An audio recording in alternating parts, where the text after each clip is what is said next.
दो सवाल हैं, एक जयंत कुमार का और एक जयंतिश बिट्स का। और दोनों थोड़ा अलग अलग हैं लेकिन दोनों का मर्म एक ही है। जयंत कुमार ने जो बात कही है वो कुल मिलाकर के ये है कि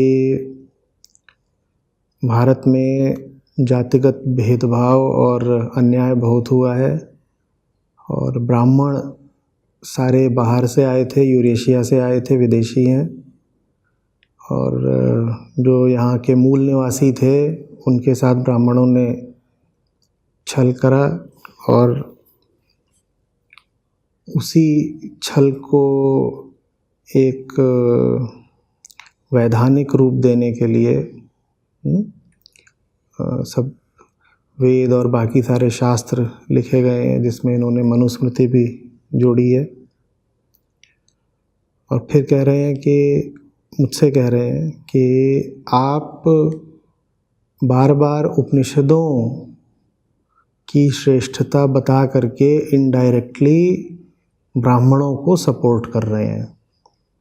तो ये इन्होंने थोड़ा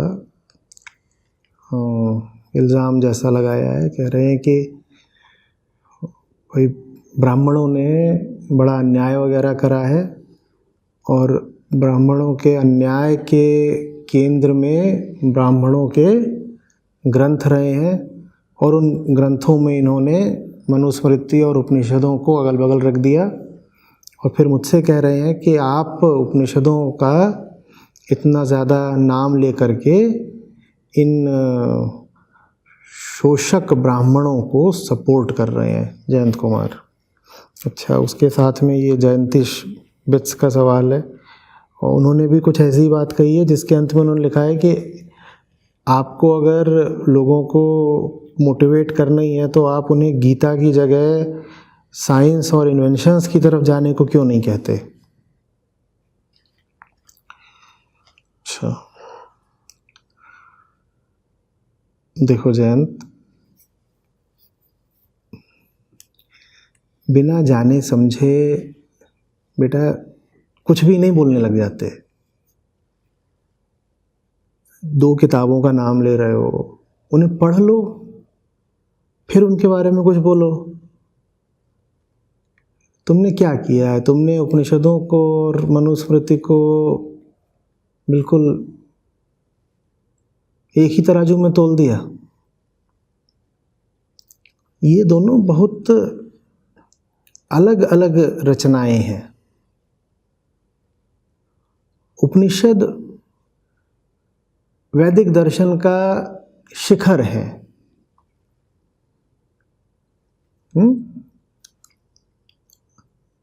मनुस्मृति की उपनिषदों के सामने कोई वैधता नहीं है। वेद प्रमाण माने जाते हैं, स्मृतियां प्रमाण नहीं मानी जाती।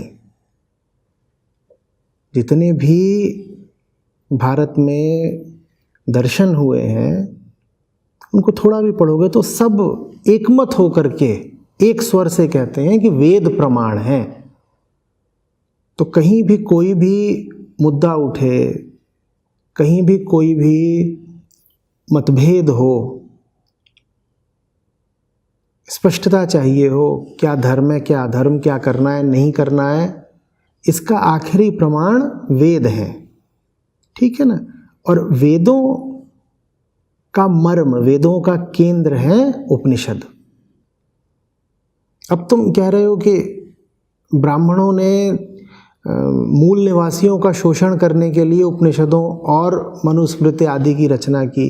तुम्हें पता ही नहीं है। फिर मनुस्मृति के तो मुझे लग रहा है फिर भी तुम्हें शायद दो चार बातें पता हैं, उपनिषदों का तुम्हें कुछ पता ही नहीं है। ऐसे नहीं करते हैं। उपनिषद बहुत अलग चीज है। एक बार उनके पास जाओ तो अच्छा लगेगा। वज्रसूची उपनिषद पर एक सत्र है मेरा, उसका वीडियो भी उपलब्ध होगा, थोड़ा सा सर्च करोगे मिल जाएगा, वज्रसूची उपनिषद।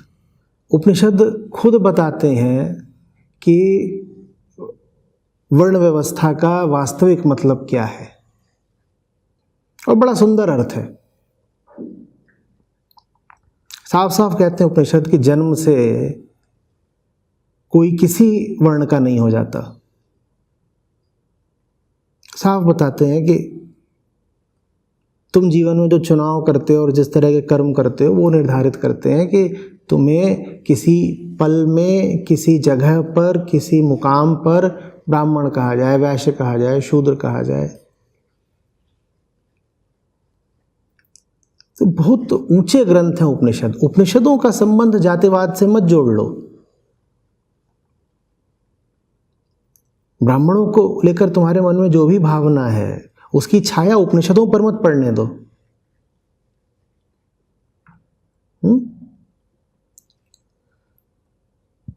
फिर मुझसे कह रहे हो आप इनडायरेक्टली ब्राह्मणों को सपोर्ट कर रहे हैं। जयंत, तुम ना उपनिषदों को जानते हो, ना मनुस्मृति को जानते हो, ना मुझे जानते हो। मुझे अगर किसी का समर्थन करना होगा तो मैं इनडायरेक्टली नहीं करूंगा, कभी खुल के बोलूंगा ना, साफ बोलूंगा। मुझे छुप छुप के, चोरी चोरी किसी का समर्थन या विरोध करने की क्या पड़ी है भाई। पर न जाने किस दृष्टि से देख रहे हो। तुम्हारी दृष्टि में जैसे जाति ही जात भर गई है। मुझ में भी तुम्हें बस एक जाति वाला ब्राह्मण दिखाई दे रहा है, तो तुमने इल्जाम लगा दिया आप इनडायरेक्टली ब्राह्मणों को सपोर्ट कर रहे हैं। मैं ब्राह्मणों की नहीं, ब्रह्म की बात करता हूं। और वो ब्रह्म जयंत तुमको भी चाहिए। ब्रह्म मालूम है क्या? ब्रह्म माने सच्चाई। झूठ पसंद तुम्हें जयंत? नहीं पसंद है ना, तुम भी सच के लिए ही बेचैन रहते हो। तो तुम भी ब्रह्म के लिए बेचैन हो। उसी ब्रह्म के समर्थन में खड़ा हूं, उसी ब्रह्म को तुम सब तक लाना चाहता हूं।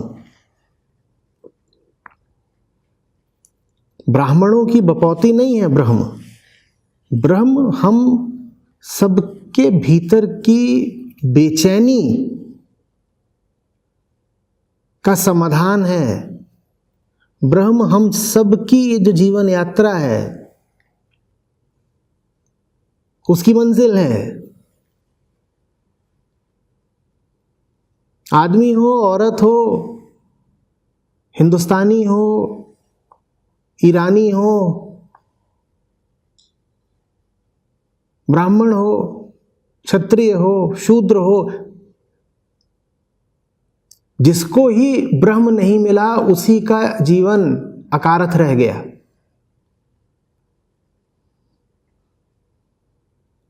और जिसको ब्रह्म मिल गया मात्र वही अधिकारी है अपने आप को ब्राह्मण बोलने का, या कम से कम जो ब्रह्म की तलाश में ईमानदारी से जुटा हुआ हो वो ब्राह्मण कहला सकता है। बाकी थोड़ी कोई ब्राह्मण होता है। और ये बात स्वयं उपनिषद कहते हैं। तो इस तरह की बातें मत उछाल दिया करो कि शोषणकर्ता ब्राह्मणों ने शोषण करने के लिए उपनिषदों की रचना करी थी।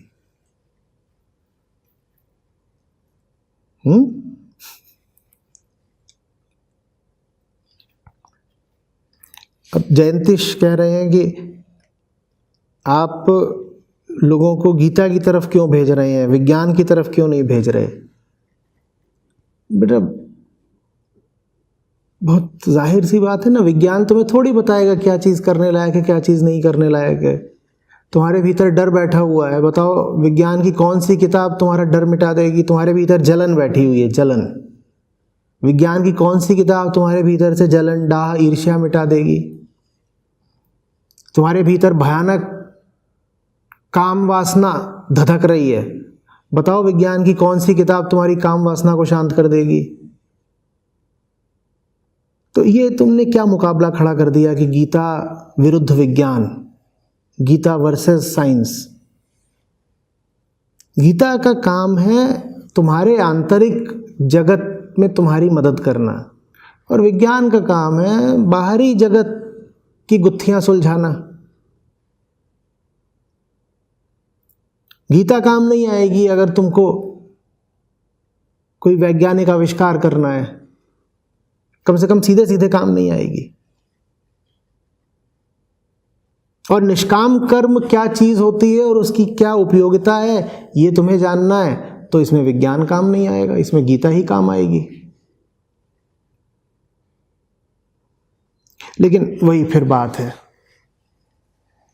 तुमको कुछ ऐसा सा लगता है कि अगर धर्म की ओर आए तो गुलाम बन जाएंगे, हमारा शोषण हो जाएगा, तो हमें विज्ञान की ओर जाना चाहिए। विज्ञान की ओर जाएंगे तो ताकत मिलेगी, पैसा मिलेगा, आज़ादी मिलेगी। जो तुम सोच रहे हो बात पूरी तरह गलत भी नहीं है, बिल्कुल ठीक बात है। विज्ञान की ओर सबको जाना चाहिए, विज्ञान से बहुत प्रेम है मुझको। लेकिन ये भूलो मत कि बहुत बड़ा एक काम ऐसा है जो विज्ञान नहीं कर सकता, और उसके लिए तुम्हें अध्यात्म की तरफ ही जाना पड़ेगा। विज्ञान तुमको प्रेम नहीं सिखा देगा, न विज्ञान तुमको सच्चे प्यार और झूठे प्यार का अंतर बता पाएगा। इसके लिए तो तुम्हें अध्यात्म की ओर ही जाना पड़ेगा। समझ रहे हो? विज्ञान भी चाहिए हमें और अध्यात्म भी चाहिए, और सच्चा अध्यात्म चाहिए जैसे सच्चा विज्ञान चाहिए।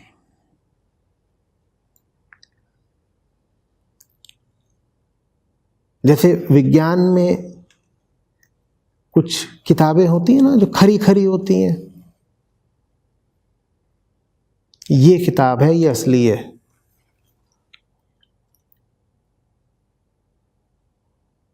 ये इसका लेखक है, इसको पढ़ो। बल्कि वो किताब कॉलेजों में, यूनिवर्सिटीज़ में पाठ्यक्रम में लग जाएगी, टेक्स्ट बुक बन जाएगी। वैसे ही अध्यात्म में भी कुछ ही किताबें हैं जो विशुद्ध सोना है, गोल्ड स्टैंडर्ड है। जब हम नहीं जानते कि कौन सी किताब है विशुद्ध है और कौन सी किताब है जो यूं ही है, कब महत्व की है, तो फिर हम ये काम करते हैं कि हम भगवद गीता और मनुस्मृति की बात एक ही सांस में कर जाते हैं। वो एक ही तल की किताबें नहीं हैं। अब मैं बता देता हूं कि किस किताब को आध्यात्मिक ग्रंथ मानना है। जो ग्रंथ अहंकार की प्रकृति की चर्चा करे, विवेचना करे और अहंकार को मिटाने के उपायों की बात करे, सिर्फ वही ग्रंथ आध्यात्मिक ग्रंथ कहलाने योग्य है। बाकी जो किताबें इधर उधर की बात करती हों कि समाज में कौन से वर्ण का कौन सा स्थान होगा, और अगर कोई व्यक्ति फलाना अपराध कर दे तो उसको क्या सज़ा मिलनी चाहिए, और ये पुस्तकें किसी समय में कोई सामाजिक महत्व रखती होंगी, आज हो सकता है ऐतिहासिक दृष्टि से महत्वपूर्ण हो, लेकिन ऐसी किताबें आध्यात्मिक ग्रंथ कहलाने योग्य नहीं हैं। समझ में आ रही बात? तो वो जो चुनिंदा आध्यात्मिक ग्रंथ हैं, गीता, वेदांत के ग्रंथ जैसे ब्रह्मसूत्र, उपनिषद, इनको पढ़ो, इनकी ओर जाओ। मैं कह रहा हूं ये खरा सोना है। और बिल्कुल ऐसा हुआ है कि भारत में तथाकथित निचली जातियों के साथ भेदभाव हुआ है, अन्याय हुआ है, अत्याचार हुआ है। इस बात से इनकार एकदम नहीं किया जा सकता। तो अब क्या करना है? चूंकि अन्याय हुआ, इसीलिए अपने आप को अब एक सुंदर और ऊंची चीज से वंचित रखना है? ये कहां की बुद्धिमानी हुई भाई? ये तो अपने साथ और गलत कर लिया ना, कि पहले तो जो पंडित पुरोहित वर्ग था उसने आपको अधिकार नहीं दिया उपनिषदों को पढ़ने का, तो इसलिए नहीं पढ़ पाए। ठीक पहले ऐसा ही था ना, कहते हो कि भाई हमको पहले अधिकार ही नहीं था पढ़ने का, हम कैसे पढ़े, और बात में दम भी है, बिल्कुल ऐसा हुआ है। और आज क्यों नहीं पढ़ रहे? क्योंकि आज हमने ये तर्क दे दिया है कि साहब ये सब तो विदेशी लोग हैं, बाहर से आए थे, और इन्होंने तो जितने ग्रंथ लिखे हैं वो सब के सब ग्रंथ शोषण करने के लिए लिखे गए हैं, तो हम उन ग्रंथों को क्यों पढ़ें। तो आज भी तुम नहीं पढ़ रहे। पहले इसलिए नहीं पढ़ा क्योंकि ब्राह्मणों ने वंचित रख दिया, और अब इसलिए नहीं पढ़ रहे क्योंकि जो लेफ्ट लिबरल विचारधारा है वो तुम्हें वंचित रखे दे रही है। दोनों ही स्थितियों में अपना ही नुकसान कर लिया ना।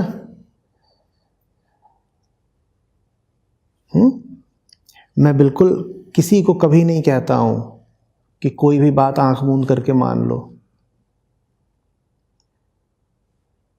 बुद्धि बहुत बड़ा उपहार है, विवेक की जो हमें क्षमता दी गई है वो हमारी बहुत बड़ी ताकत है। जाओ इन ग्रंथों के पास और पूरे विवेक के साथ, पूरी बुद्धि के साथ इनको पढ़ो, फिर मजा ना आ जाए तो कहना।